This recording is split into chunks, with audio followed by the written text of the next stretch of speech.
Hello, hello, hello, and welcome to the show. It's Wrestling with Entertainment, the only audio experience on the web today, the trusted choice for interviewing all your favorite wrestlers every Tuesday and Wednesday on YouTube and Castbox, and previewing and reviewing the latest shows from WWE, AEW, New Japan, and everything in between every Saturday on YouTube and Castbox, sponsored by Rogue Energy and Player One Coffee. I am, of course, your host, James J., alongside Kaliko Yachts. I mean, just take me back to where I was choking, swimming in the waters of Lake Minnetonka. Just take me back. Is that like music lyrics? Take me back. I want to go back. I want to go back to the Purple Rain. There you go. I want to go back to the cheeseburger with the cheese in the middle as my people. Shout out, Benny Davis. I'm sure you can find that in Los Angeles, Kaliko. We're not short on... No. There is no... Nah. I don't think there's a cheeseburger. Because LA too diverse. In LA, you ain't going to find a cheeseburger with the molten cheese in the middle. Well, it was a good week for Wrestling Wit as we interviewed... who did we interview? Here we go. Raiden Gozil on Tuesday and Joey Knight Jr. on Wednesday. Two incredible interviews. Definitely go check those out if you haven't already. But always looking to the future, we talked to Matt Barnes on Tuesday, the Canadian Grizzly. Big name in the Canadian leagues. He's wrestled the Good Brothers. He's wrestled D-Generation X, the Road Dogg, Billy Gunn, and X-Pac. We talk about him being on The Amazing Race with his tag team partner. A lot to unpack in that interview. We also talk about a thumbtack match, competing against Jake Roberts. An unfriendly snake in that match as well. And yeah, just definitely a fun, interesting listen for that one. And then on this upcoming Wednesday, we have Tyler Grayson. We talk about wrestling in the ring, wrestling against two other Tylers. We talk about his home promotion and capturing titles for that promotion before it ultimately ended as a promotion. Yeah, and a crazy, insane ambulance match as well. So definitely go check that out. When they drop this Tuesday and Wednesday. And then on the 25th, we have Big Hoss. On the 26th, we have Nakai. And on the 2nd, we have Vance Nevada. So, already have interviews in the queue, gearing up for September. Check us out at Wrestling with E on our social media to know who we're interviewing, when we're interviewing, links to those interviews, and so much more. I think we're done putting ourselves over. No, Kaliko? I mean, unless you're planning on interviewing the cheeseburger with the cheese in the middle. Like, you're done. I don't think I could. I mean, I could probably pull off interviewing inanimate objects. I mean, I think Scooter classified as an inanimate object at one point. Oh, God, no. How dare you? How dare you? How dare you? We love Scooter. Obviously, we love Scooter. R.I.P. Scooter. But it is a great day for wrestling because we are wrestling with the news. And as we reported for the last couple of weeks about Rhea Ripley being injured, not being able to compete for the defend her women's championship, it does seem clear that she is officially stripped of the title after having surgery. And Chelsea Green is the official women's champion. They have not been calling her interim. They have been calling her women's champion. So there's that, first and foremost. But that being said, Chelsea Green, last week on SmackDown, got injured, broke her orbital bone. Not great luck for Chelsea, no?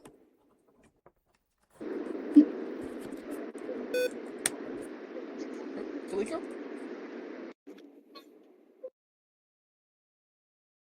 Kaliko?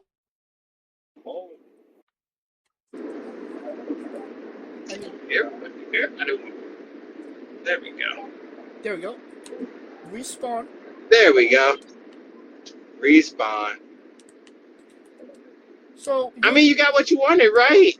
You wanted Rhea to be stripped. You got it. I mean, it was. Aren't we happy? I mean, it's what they were supposed to do to begin with. So, low-key, yeah, I'm happy. There you go. Look at him. I'm sad. I'm sassified, as they say. But what are your feelings on Chelsea Green getting injured literally her first week into having the title? I mean, Jesus, it's like a curse on that SmackDown side. But anyway, and everyone, you know what's funny? Everyone pinpoints that I'm screwing over Jade, and I can't deny it. But what I'm gonna say is that it seems like Chelsea's injury is not one where it would make her strip the title, although they already started out flirting with her making her strip the title. Like, I'm going to have to get it. But it's one of those things where it's like, oh, give it to me, but everything's happening around her to forget the fact that he's supposed to do what the hell he's supposed to do. Right? Right. Which is a good angle, which is a great angle. I will say that it's a great angle because it keeps her A, storyline relevant, and B, keeps her storyline relevant, and B, it tests the fever of people wanting to see how badly they want to see her as champion, just teasing it and just seeing how the people react to it, which I think that favors her in the at least getting a reign to what, the Rumble? I would say Rumble, Mania. If she walks into Mania with that thing, it's a miracle. I'm letting you know that now. Yeah. And considering, Money in the Bank is going to be a thing next month, quite literally, I'm thinking that she's not going to hold on to it till Mania. Which would make sense for JCJ to win it. Yes! I'm cool! Yeah. What did I say? Stars align, baby. Woo! Oh. Right, so I mean... Don't mind me, I'm overly happy. But yeah, they've already kind of flirted with the idea of, stripping her of the championship on Friday yesterday. She has 30 days to defend the title. But I feel like Rhea has had this injury as well, a broken orbital bone. And, I mean, she competed in War Games with that freaky mask, quite literally twice. Which is weird that it happened twice in the same, month. But, I digress. So, I mean, it's not out of the realm of possibilities that, Chelsea can just hold on to this championship with the injury that she has, I would say. Yeah, but it also makes the cash-in that much better for JCJ. Right. We shouldn't count our chickens before they hatch, Kaliko. She hasn't won it quite yet. Oh, she's gonna win it. See, there's the thing. It's a manifestation. Okay, so you're manifesting things now. Oh yeah, she's gonna win it. She's gonna be Miss Money in the Bank, and I already got my two already got my two, Mr. and Miss Money in the Bank. Okay, and that is? Miss Money in the Bank, JC Jane. Of course. Mr. Money in the Bank, Trick Williams. You think they're gonna give Trick Money in the Bank? They wouldn't take the title off of him if they wouldn't have gave it to him.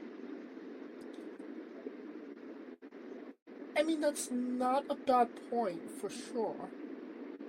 But I'm not sure about that. Would you want him to win Money in the Bank and win the championship in that way? Or would you rather him win it, more, in a pure sense? You know what I mean? Like, he didn't, obviously there could be an asterisk when it comes to winning a championship with Money in the Bank. And do they want... Really? I mean, some people feel that way. But... For who? Because, I mean, it's a hot shot. It's literally... All it is like, basically, front of the line at the DMV. I mean, it's... For a good guy to do... For a bad guy, it doesn't matter. Because, obviously, they don't give a shit. But for, a good guy, it definitely, could be considered a bad way of winning the championship. You know what I mean? Who said he was a good guy? I mean, the crowd is cheering for him. I don't remember the last time he's won a match with nefarious means, despite having loyalty. The crowd cheered... The crowd cheered for Seth Rollins too. What the hell? And he was a heel the whole time.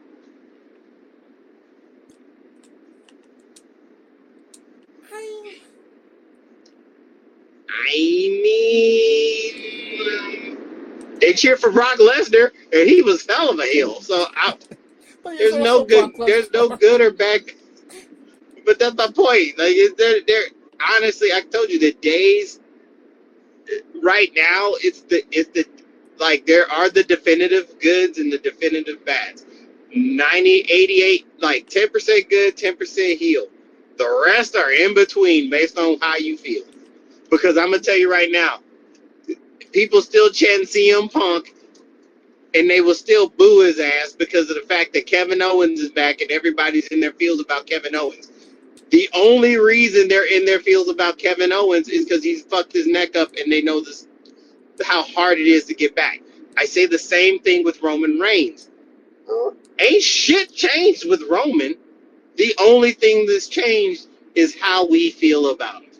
That is the only thing that changed. How the crowd felt about him during his absence, and absence makes the heart grow fonder. Right. I mean, because keep in mind, we went from him having the belt for 4 years, and everybody was like, oh my God, what the fuck? And he leaves for 3 months, and they're like, you know what? We gotta miss this motherfucker. So that's like, so, you know, like. Oh, I get that. So, I mean, and I would think that whoever is going to win the championship off of Chelsea Green, i.e. JC Jane, is going to be a massive star for doing it because the crowd is very much behind Chelsea Green right now. They, I could make the argument they've always been behind Chelsea Green. So, and for the person to be the person that takes the belt off of her, yeah, they're going to get a lot of hate. And who is the best heat seeker? That is JC Jane herself. Right. And the only reason I say it makes sense for JC Jane is because it fits her MO right now. Because I would say this. Do you think Jade Cargill needs the Money in the briefcase to beat Jade Cargill? I mean, to beat Chelsea Green? No, she doesn't. Does Charlotte need the Money in the case to beat Chelsea? I mean, I would put Chelsea in that category of beatable champions, like Chelsea. That's my point. So that's my point. It would even be sweeter if she beat someone who she had no business beating, and she gave her all and then JC comes in and swoops that bitch away. Yeah, that would be pretty sweet. um, Speaking of Because I could see her beating like a Charlotte and then losing right after. no, I could definitely see that as well. I mean, there's the way that things are, working right now.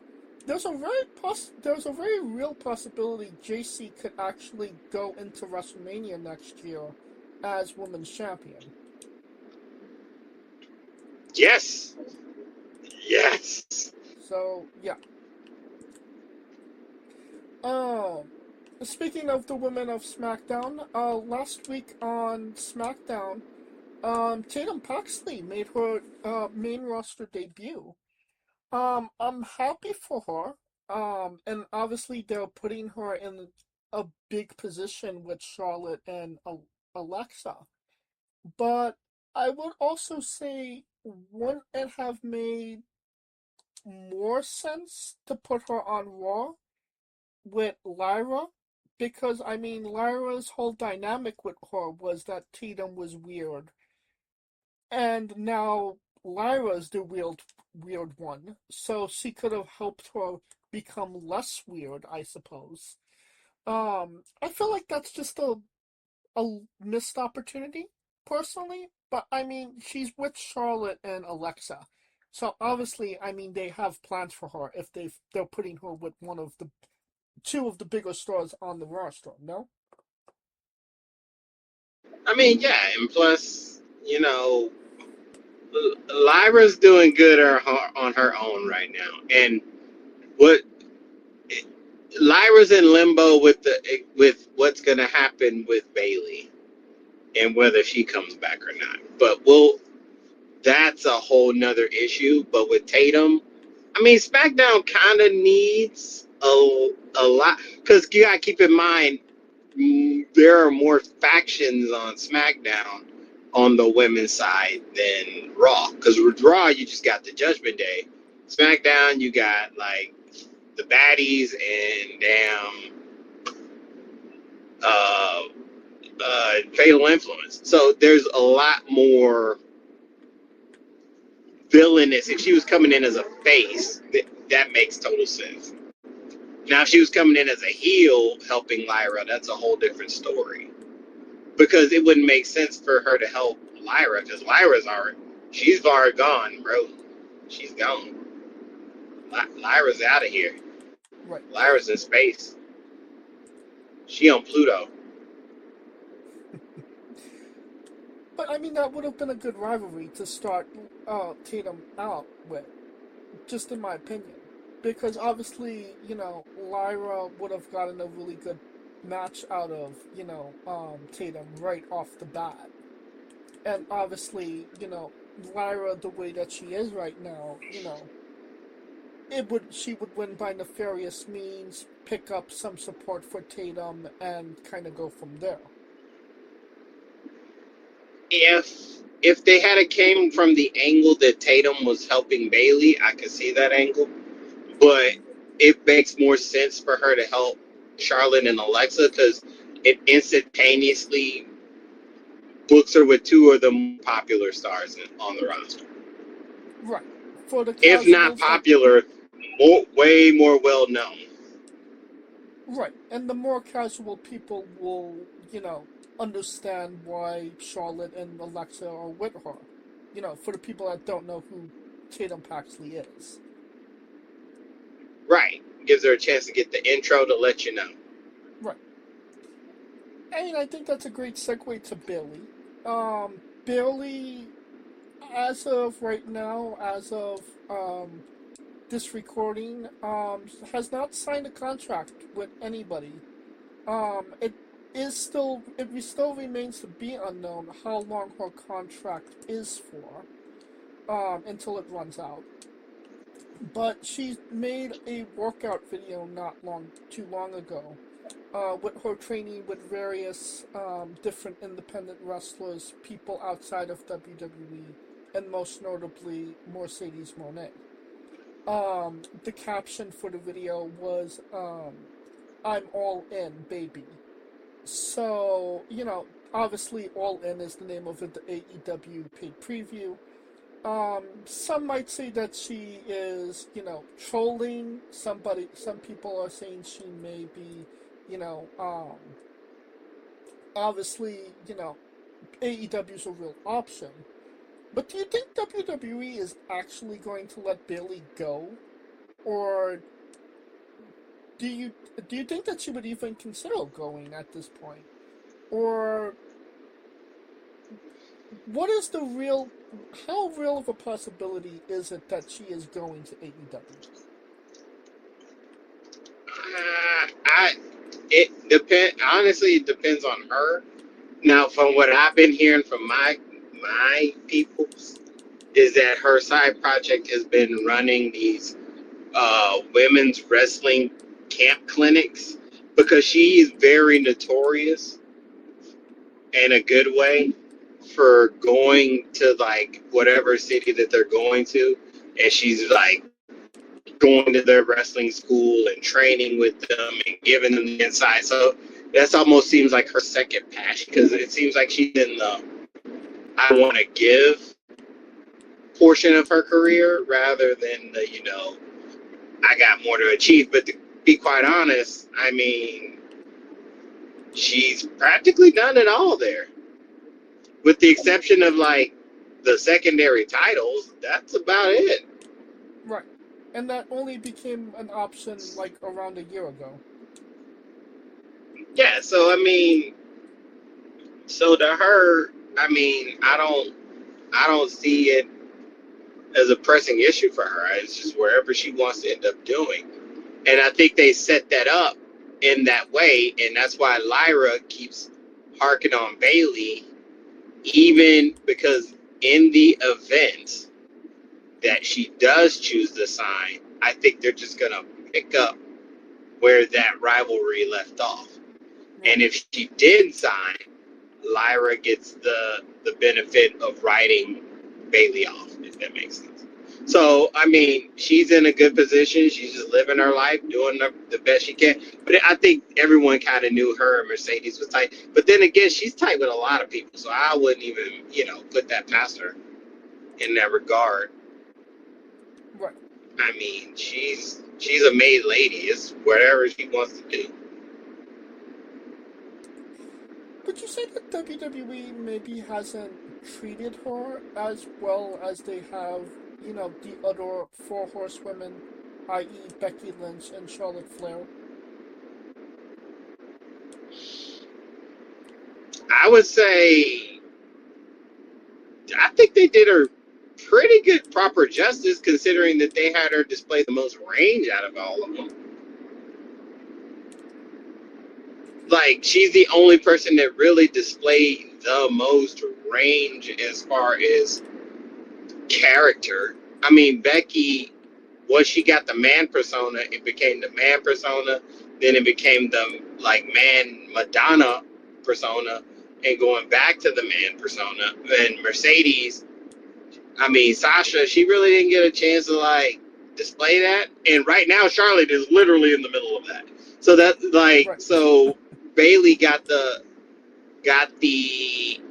wherewithal to show the most depth in character arc. So and she benefited from every point in her character arc. So it's not like, it ain't like they made her change a character and it didn't pay off. I mean, she tried to do that multiple personality stick when she first started with Lyra, and it just they dropped it maybe after like 2, maybe 3 weeks at best. Um, and I mean, the whole tag team with Lyra never seemed like it got off the ground to begin with, and I would just really attribute that to they did not give them time. Like, if they would have given them time to cook, it would have worked infinitely better. But because, like, if you go on their social media at that time, you know, it was actually, they were cooking. They had something good going. And it was pretty fun between the two of them. But that never went on the actual show. It never translated to outcomes and results. So I don't want to say that they pushed them, they held them back, but they definitely didn't do them any favors when it came to the rival, developing the characters. You kind of know, get what I mean? I mean, I get that. Although I look at it like that one incident. See, me, I always try to push it back to the root. The root of this was SummerSlam 2025. And who's to say Lyra forgave her for that? Who's to say Lyra didn't team with her to hold a grip? Now and that's me, and I'm full frontal here. I might be doing a lot of stretching here, but I would have made it to make sense where Lyra really never got over the hump where Baylay costed her the Intercontinental Championship match at SummerSlam. Now, I get it to where it made Baylay seem like she was questioning herself, and Lyra was the person looking for the empathy for her, and maybe Lyra came to the realization, hey, I'm giving sympathy to someone who fucked me over and over and over and over. You know what I'm saying? Right. So, but this is a stretch. I'm stretching, giving WWE the benefit of the doubt storytelling, but it should have been that kind of a story. Where even though they were attacked, Lyra always had that one eye open. Because most people thought it was going to be Baylay turning on her anyway. When I kind of figured, why would Baylay turn on her when Lyra's the one who's more justified in whooping that ass than anybody? I don't know if you got this interpretation, but I kind of got this interpretation. Baylay gets a huge pop everywhere but the main roster.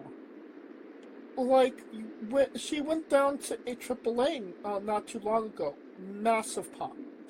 She would go to NXT. Massive pop. You know, she could maybe make a little, stint here on the independents. Massive pop.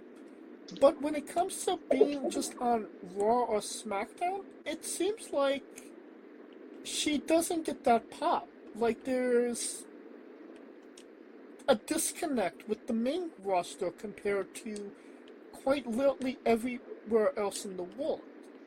Have you gotten that sense as well? Honestly, it's that fucking music. I can't stand her intro. I can't stand her music intro. Because it doesn't fit her in the persona that she is now. So if she had a Joe Hendry-esque songs, she could get back over. But then again, when they always bring her out, it's like, oh, Bayley's out. Let's go to commercial break. You know what I'm saying? Maybe that's because of the song. Tell me where the lie is in that. Every time she comes out, it's that song. She comes out to that song, and it's like, Bayley's coming up next after this commercial break. If she did actually make a debut on AEW TV, do you think that she would get a massive pop? Do you think the crowd would accept her, or do you think that it would be like Paige when she came to AEW?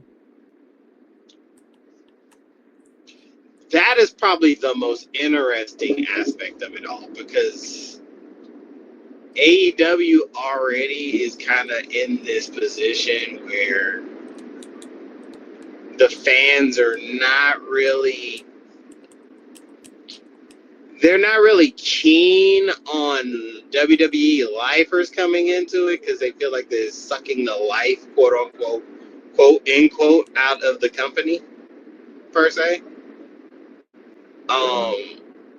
And they also understand with them coming on, somebody's not getting shine, so they are keen to that. I will give the fans that they're keen to that, but I I don't. Time remains because they don't really do I mean, Paige got there and they were like, "Fuck that." Mercedes got there and they still like, "Fuck that bitch." So, Mercedes been over there putting up Hulk Hogan numbers with losses, and they still like, "Fuck that bitch." So I mean, come on, man. That Mercedes is not the face. Like, they want her to be a face so bad, but they can't stand her ass so bad. But her with but Baylay coming in and helping Mercedes would probably be like the heelish of heel moves. But I can't see Baylay. I mean, I can see Baylay doing the heel now, get that bob cut back, but I cannot. I mean, but what would they do with her? Because Mercedes is already hogging the main event scene of the women's scene. I mean, So how is that going to work? I would say essentially it would be the 2-woman power trip again. And you kind of don't want that with Megan Bain out there cooking, you know what I'm saying? I mean, maybe? I mean, is Megan Bain cooking?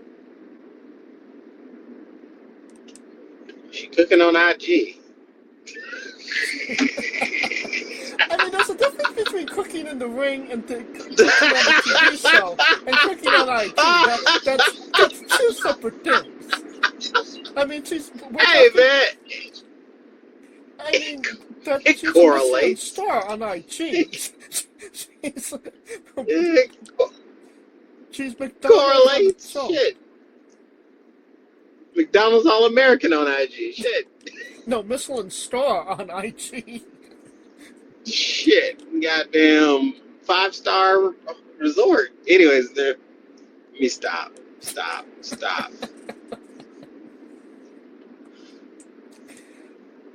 I think that if she were to go to AEW, crowd-wise, that's definitely, a question mark. When it comes to actually, performing in the ring, I think it would definitely freshen up Baylay a lot, and it would actually give the girls on AEW TV more experience and more exposure to somebody with such experience as well. Like, I would actually like to see Baylay wrestle Chris Statlander. Like, that would be a banger of a match. Baylay and Sheeta. Baylay and Rosa, Thunder Rosa. I mean, Baylay and Megan Bain. That would be a good match. I think that she could actually take Megan to an actually good match. So, I mean, there's no shortage of people that she could actually work and actually have a really good match with as well. And I think that she could be one of the very few people that, Mercedes Hogan would allow herself to drop the title to and let, Baylay actually have a bit of a title run with it as well. I think that she could be a benefit to the company if they allow her to be a benefit to the company. Which, doesn't always But that happen. would be if the locker room, I think that would also be if the locker room allows her to be that person. Because you got to think, who's the women's locker room leader right now? Who would you think? Personally, I'd say Willow. I would say Chris Statlander, honestly. Or Sheeta. Real. Sheeta? I mean, Statlander and Sheeta's been there the longest. Yeah, you know what? Statlander, though? I mean, the only other person I would say that has been there a long time would maybe be Thunder Rosa. But, I mean, I don't think that the girls like Thunder Rosa all that much.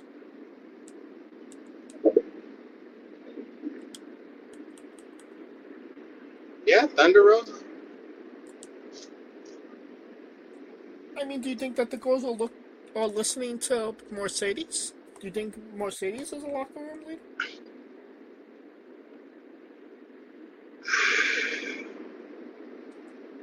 Mercedes seems like a girl's girl. So, yeah, to a certain extent. The question is, are people actually listening to her?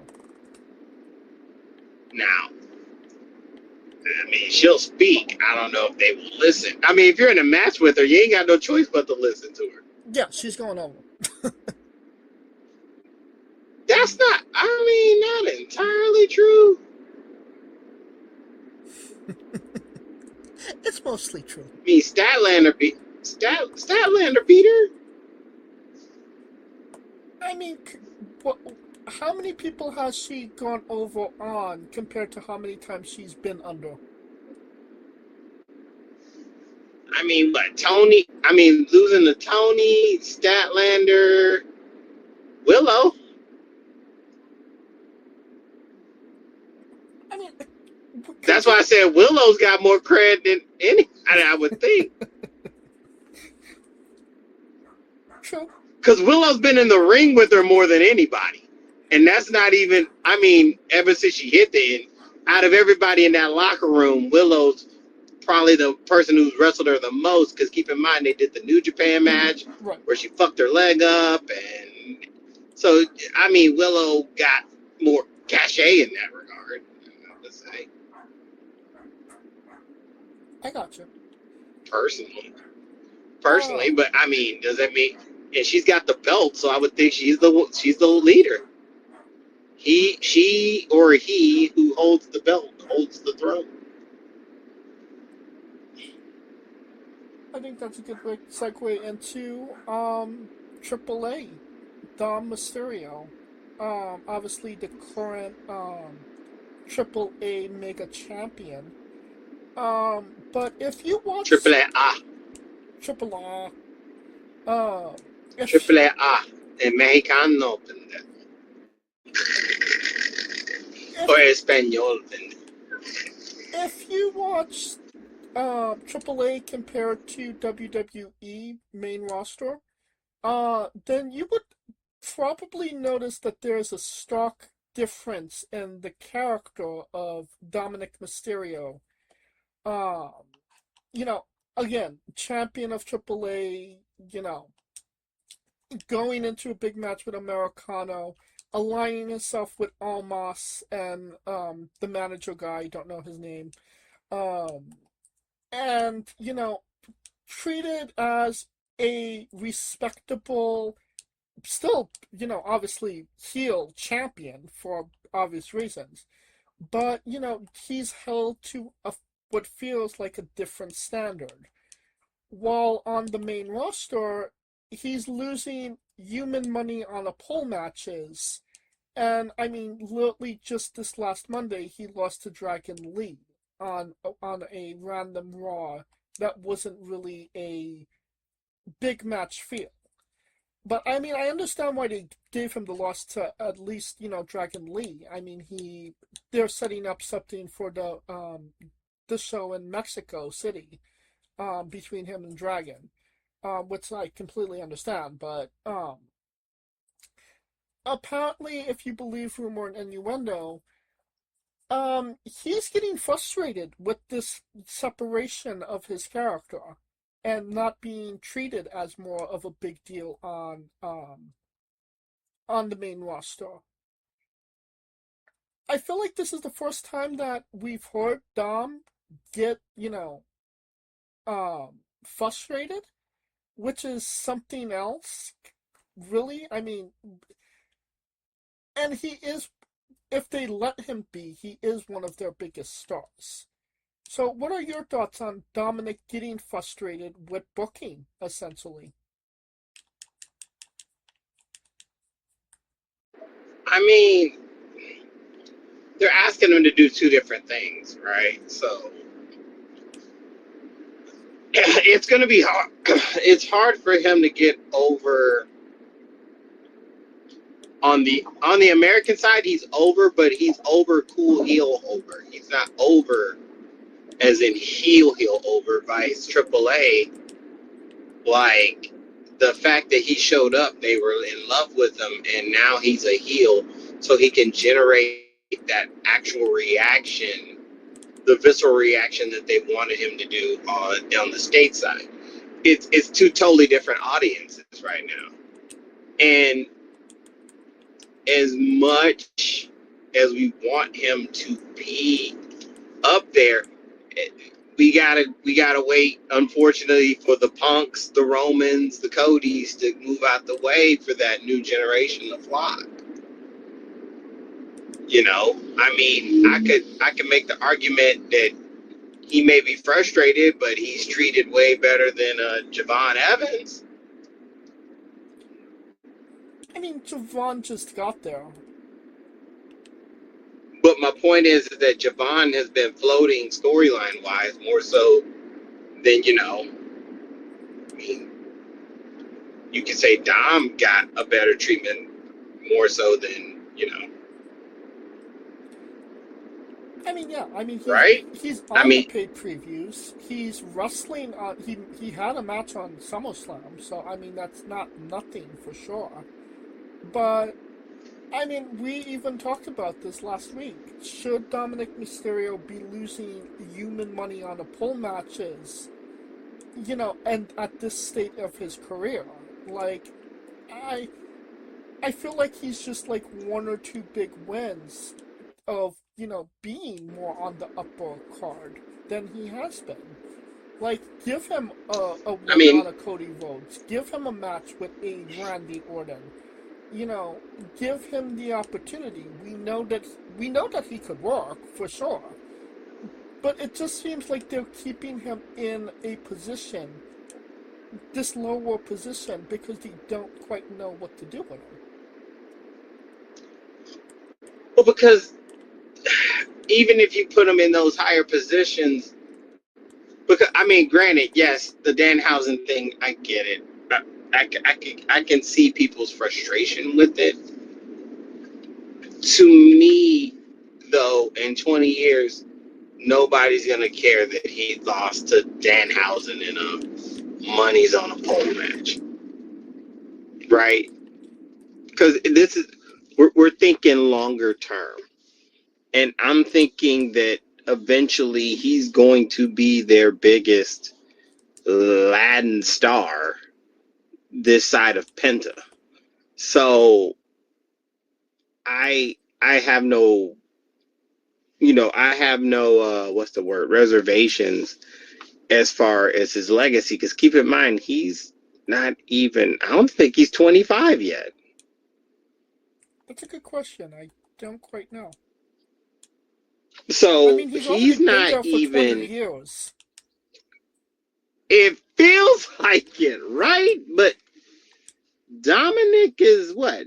I want to say he's in his 20s. He's in his early 20s. Yeah, he hasn't hit 30 yet for sure. He's 29. Jesus, 29. So yeah, he's got time. He's got way more than enough time. Because keep in mind, we're still working.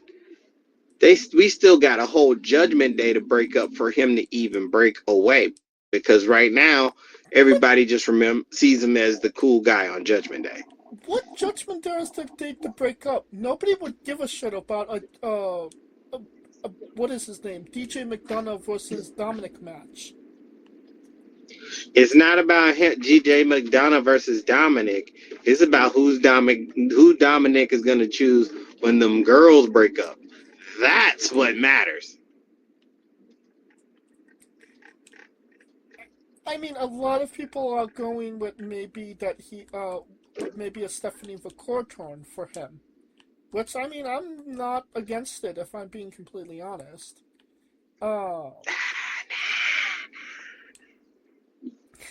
you seem to have other thoughts about it. But yeah, they could definitely be doing a lot more with him than they currently are. And I feel like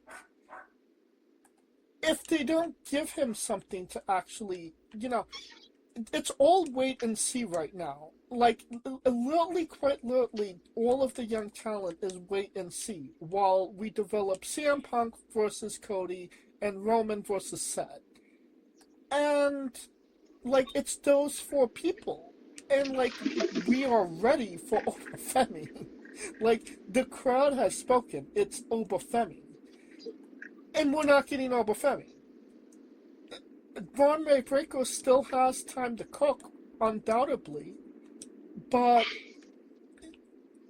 and then you have Dom, who could have been in this position maybe a year or two ago, and they're still not pulling the trigger on him.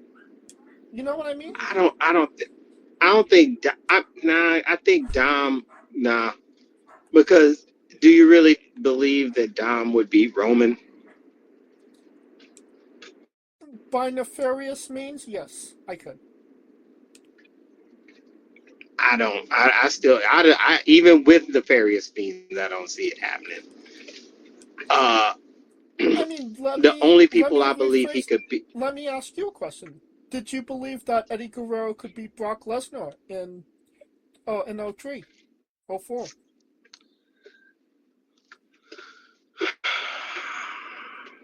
Damn, you're asking me to go 20 years ago? I'm talking about the No Way Out match. Yeah, that was like 20 years ago, bro. Yeah. 22 years You're ago. asking me to put 20-year-old me in that. Could I believe it? In a sense, it seemed like it was gonna happen because of the simple fact that Brock was way too arrogant for as a person. Like, his arrogance is what kind of got him caught up. And Brock is not known to really be an arrogant guy. I mean, he got speared through but a with table by Goldberg. Yeah, it was. Yeah, but it was also to set something up. Right. The question is, what nefarious means are you going to have Roman get away from to set that up for Dominik to reign on his own in the manner Eddie did? I don't know. I'm not Because that's the question. But that's the question, because here's the thing. Okay, Dominik wins. Now what? Because that's the ultimate question. Okay, he's the world champion. Now what do we do with Dominik? Who's his first opponent? How long is he going to get the title reign? Those are the questions that must be answered. And if you don't have the long term for that, I mean, how can we definitively give him a proper run? But also, because the same could be said. How long is he going to have to be patient before they actually pull the trigger on him? Because Dom, he's a good kid. He's a respectful kid. But at some point, he's going to get to the point when it is my time. He's not waiting another 10 years to get a title opportunity or a title match. I mean, 10 years. He's only been there 6. Right, but I mean, he literally started his career in WWE. So, I mean, he was green as goose poop when he first started. But I mean, he's cooking now. How long was Randy Orton in WWE before he won his first heavyweight championship? I guarantee 2 years. Huh? What? About 2 years? Because what? He came in 03. Legacy was like 05. Yeah, about 2 years. He won his first championship in 04, and he debuted in 02. So 2 years it took But him but to win a his championship. first reign was also only third.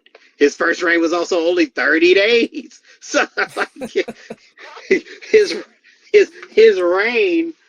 First of all, there's so many extenuating circumstances with that. He was put into a faction in which they were top tier of the company because Triple H at that time was top tier of the company.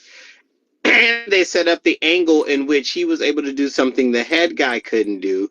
Therefore, it allowed him A, to win the title, and B, not only win the title, lose the title in a brutal fashion because of the simple fact that Triple H is going, well, 30 days, and then his next title reign didn't happen to what, like 06, 07? '07, yeah. But what did he do between 04 and '07? He had a The, year the rivalry Legend with Killer thing. he had a year rivalry with the Undertaker. He became the Legend Killer. He had banger matches, and he got himself into a better position than he was when he wasn't the champion. But And I he had that mark of he was a world champion. Granted, I'll give you that. So, who is the guy that is on that roster that's he can have a rivalry with right now that will take him to the next level in the interim until he becomes champion? That is a full-time guy, not the oh, I'm just gonna come here, chill out, and do whatever. I mean, Seth Rollins. Seth Rollins. Seth just got ridden off. I'm sure that he's going to come back sooner rather than later. I mean, maybe not. I could make the argument there's at least 4 guys on the roster right now that could be a main event wrestler. And that's Obafemi, Dominik Mysterio, Trick Williams, and to a lesser extent, Braun Breaker. When are these guys actually going to get opportunities to be in that position? I would say within the next 2 to 3 years, because they know Roman and Punk are not gonna. They know Roman, Punk, and Cody are not gonna be on their top forever. So here's my question: at whose expense these people are gonna be the main event stars? Because you have to integrate because the one thing I will say with the Oba Braun thing, at least they're infusing it to be a future rivalry. Because that could be something where, let's say, Braun Breaker wins Money in the Bank and cashes in on Obafemi. Now you have history. Right. So so you have to get them to that upper echelon. They need the actual upper echelon to wrestle them. And Brock was gracious enough to do what he did with Oba, and that's why Oba's in the position that he's in right now, is because of Brock. But and I mean, who is Roman Reigns in a rivalry with right now? Well, LA Knight, yes. I mean, LA Knight hasn't been, a world champion yet. But what I mean is, before that, it was Seth Rollins. Seth Rollins, been there a while, been cooking for a minute. Who is Cody Rhodes in a rivalry with right now? Randy Orton. Who is CM Punk in a rivalry with right now? Kevin Owens. I mean, respectfully, I love Kevin Owens, but he's been there a hot minute. These are positions where we could have had these younger talent against these people rather than having them fight each other. I get that, and you got to give them a reason why they're fighting. Because at least with Seth Roman, you were closing that Shield loop. Punk Owens, that has never been touched, and that is a 20-year hatred that needed to be addressed. Okay, Right. same with uh, Randy Cody. That's a bow that needs to be knotted. So you're knotting the bows of old so you can start the threads of new, if that makes sense. Okay, so in your estimation, let's talk about January of this year, of next year. Royal Rumble. That's Phoenix. that's quite literally 4 months away. Who do you Right. see all these guys wrestling in 4 months? Where do you see Dominik Mysterio, Oba Femi, and let's say Trick Williams? Who are they wrestling right now? Oba's Oba still got a title shot in the making.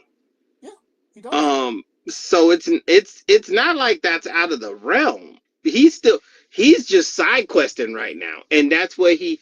But you know what's funny? That's within his wheelhouse because he said by the end of the year he did not put a timetable on himself. Like I need to do it immediately. He says because he's the person that depends on. His character is a character of fate, so he believes fate is putting him through all of this so he can get to that point and be ready for when fate gets him there. Does that make sense? Yeah. So we'll put that box of Oba to the side. That's there. So now we got Trick. Trick is in this tricky box to where he's uberly popular with his interest music. He's uberly popular with his promos. He's uberly popular with everything. And yet, they just took the title off of him. So that tells me one of two things is going to happen. Either Melo's going to beat Corbin, and Melo and Trick will happen. Melo lost to Corbin on SmackDown last night. So as you can see, but that doesn't mean it's over. I guess. Because Trick still gets a rematch. Trick still gets a rematch. Trick still could win. Trick still could get back on his thread with Mello, which is also a bow that has not been tied. Because that was something that we were looking. Everyone earlier this year was like, "Oh my God, Mello Trick, Mello Trick, Mello Trick, Mello Trick. We need it now. We need it now." So who's to say that that's not a Royal Rumble type of match? Okay. And Dom? So Dom is the only one where it's like fluid, and it's uberly fluid with him because he's the only person of the group that is actually working two different promotions. So Dom could literally be on Raw doing nothing, but he could still be the anchor point for AAA. Right.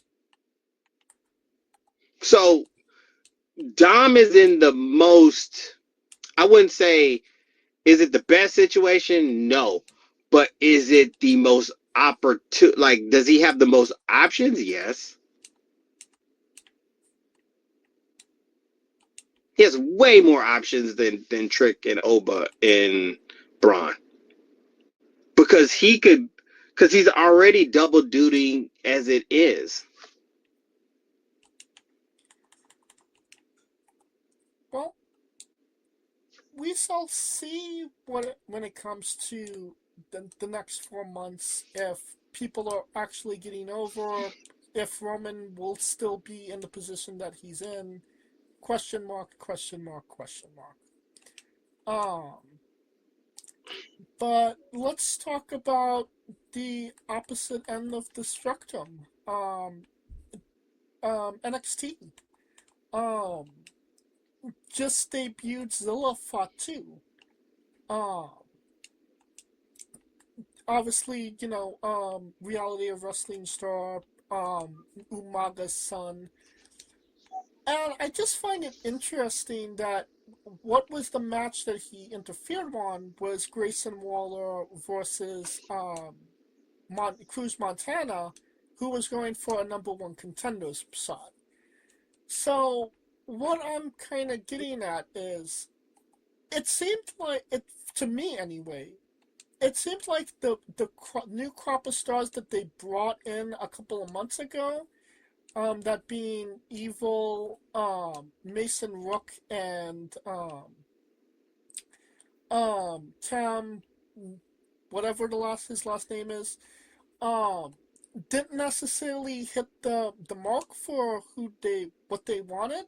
Rook has yet to win a match. Naraku did quite well, I would say. He at least had a title match. And Cam is still trying to cook, while his wife is cheating with Austin Theory on Raw. So I mean, there's a lot. So, I mean, it feels like Shawn Michaels wants us to forget the last couple of months and is presenting us with new toys. Look, we have that guy from TNA that you like, and he's a pretty good promo. Here's Grayson Waller. He just shit on everybody and had a pipe bomb. And now, obviously, Zilla is going to get a push because he's a Fatu. I mean, shocker, shocker. So, I personally like it because I wasn't necessarily digging what they were doing on NXT. So, it's a new fresh coat of paint and getting us actually involved in the product again, where it was kind of just status quo otherwise. But what are your thoughts on them bringing Zilla Fatu and kind of forgetting about the crop of stars that didn't necessarily work out that well?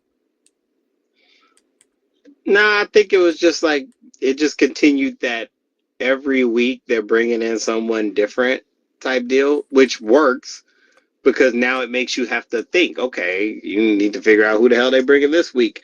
But what got me was the Twitter thread from all the other wrestlers is like, God damn, another one of these. Shit, Gunther had the best tweet. He was like, damn, so who the hell is bringing all these dudes? And they need to stop before I make them retire. Before I retire the person who's bringing all these goddamn Fatus. And then Randy Orton had the best. He's like, I arcade half of them and they still got another half. Like, yeah. Shit had me rolling, dog. The wrestler's Twitter, the tweets to Zilla coming in had me crying. That's what had me crying. He's like, God damn, another one? Like, shit. What the fuck? So and that's what got me cracking. And it was just funny. But back to the NXT, it actually boosts it. I mean, honestly, it helps. Of all the people it actually helps is D'Angelo. Because it gives him a slate of opponents he can go through as champion.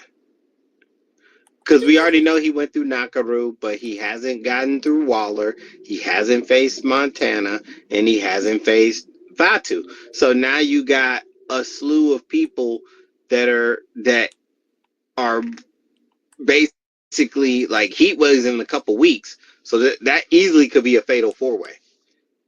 Right. Easily. No, you're not wrong. But do you think... So it just bolsters the men's singles roster. Do you feel like Tony D'Angelo is going to continue holding the championship?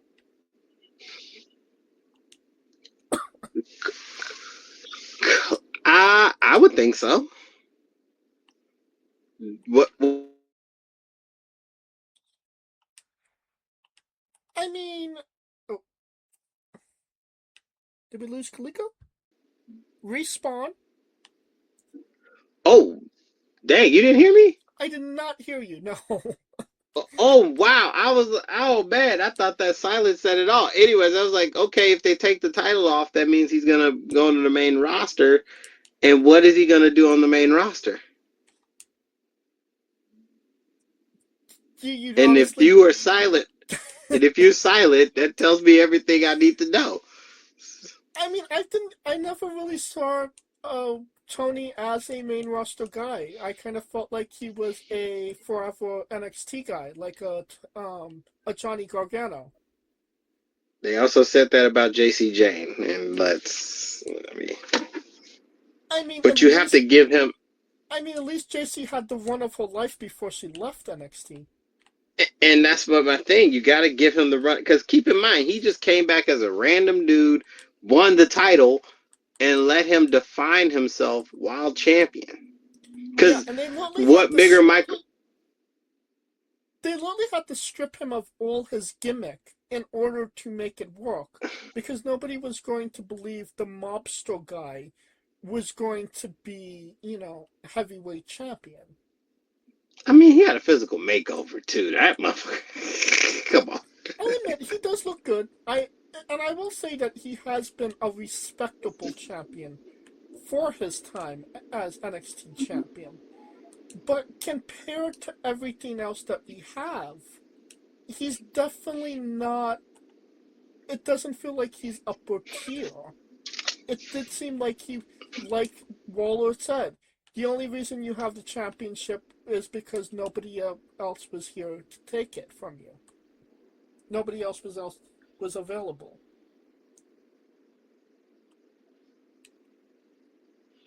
I mean, that could work, but I mean, that also gives him a chance to show what he's got. I don't see the issue with that. Allow them to say that and be part of the storyline and let him prove himself. Do you feel like he has proven himself as champion so far?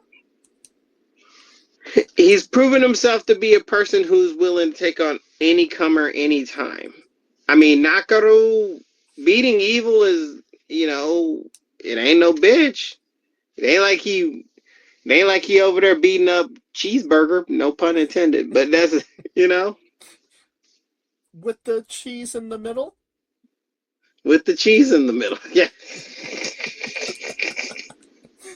But I was talking about the actual wrestler Cheeseburger. It ain't like he's like, it ain't like he's out there beating up on, I'm just thinking, who's a person who's new in NXT? Like, one of the guys from Vanity Project. I mean, it ain't like he's like, oh, I'm gonna defend the title against, because sometimes AEW does that where they're the champion and then they do this little defense.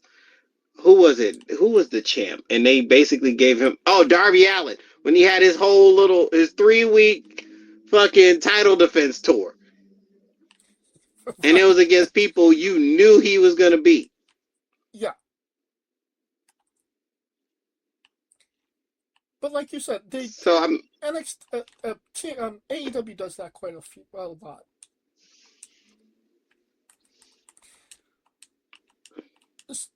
So I mean, you got to give him that much. I think let him define his championship reign. If he's gonna lose to a Fatu, he ain't the first nor the last. So it's so, welcome to the club. Shit, I feel like I've been beaten up by Fatu. Anyway. No, I definitely think that there's a lot of upside for Zilla for sure. So we'll see what he does. And yeah, it's just kind of wait and see. I mean, it seems like we have a good, crop of people in the title picture right now. So just seems like let them cook, and the guys that the previous generation, they're still there. They didn't get fired. So maybe, a Mason Rook will make something happen for himself. Maybe he won't. Who knows? Again, it's, all question marks at this point. Yeah, it's just like getting it top heavy with people. This is no different to me than NXT 2016 to 2018. A bunch of heavy dudes that are coming in, fighting for the title to build it up while you're getting the younger guys ready to step up in their place. Right. Speaking of under guys, AJ Styles' son. You've heard about this controversy, right? I've heard about it. Yeah, a little bit. I heard about it a little bit, tad bit. So apparently, AJ Styles' son, was working a GCW show. I'm pretty sure it was GCW. Somebody that works GCW on the crew side of things, I want to say. I don't know who this person is. But they made a tweet out and said Avery Styles didn't help, set up the stairs. Um, it was more of like a backhanded, comment that, like, he was shying away from, setting up the ring or putting up chairs. And AJ Styles came to the defense of his son and saying, "You're just, being a jealous douchebag." And obviously that sparked, obviously some conflict within the wrestling community. I mean, should Avery Styles have set up the ring? Should he have set up the chairs? Didn't AJ Styles do that while he was on the indies? Isn't it called paying your dues, etc., etc., etc.? Uh, but, I'd like your opinion. Should Avery Styles have, you know, done what they asked, or was he just there as a performer? I, it's very, if it's about the traditions and everything of wrestling, then yes. And I could make the argument that, I mean,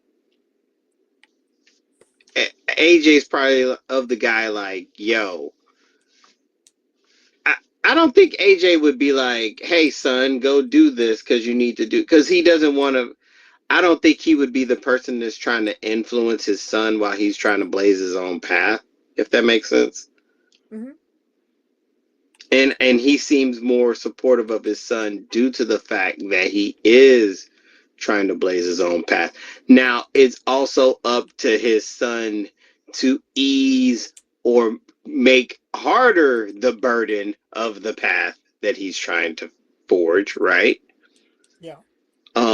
Because if you really, really, really wanted to be super, super Nepo, he would have been in WWE training by now. True. So that kind of tells you that it's, you know, he's kind of doing it for the love of the game. I think this honestly should have been something that should have been just behind the scenes, really. Right. Because this should have been something like, hey, yo, man, you know, it would be appreciative and respectful to everyone here if you pitched in like everyone else. But because it's wrong from all angles, because it just looks like AJ seems like he's out of touch because it's his son and he thinks it's different because it's son. And then you look at the fact that the guy who's putting it on blast, is he doing it for clout? Is he, too many floating questions that could come, that have came right from this, rather than just the simple fact that the dude should have just talked to him like, hey, here we do this. It would be helpful if you helped us as well. And if he says no, okay. But if he says yes, okay. Neither praise nor criticism. No, I low-key agree. I feel like, first and foremost, when it comes to, Avery Styles, or anybody, any new wrestler, that not all two independents are the same. Everybody's different, unfortunately. And if, that's what GCW wants to do, and, they have their talent, set up the ring or set up, chairs, then I feel like he should have been willing to do that. Or just to be respectful of the environment that he was in. you know, wrestling is based off, respect. Should GCW have their talent be setting up chairs and, all of that? Probably not. I mean, they're one of the bigger independents. They should have crew for that. Uh, but I just think that, you know, first, you're absolutely right. It shouldn't have been taken to this extent, and we shouldn't have really be having this conversation. But again, here we are. Um, but I do think that for no other reason other than being respectful of the environment that he was in to do it. But that's kind of my opinion on it.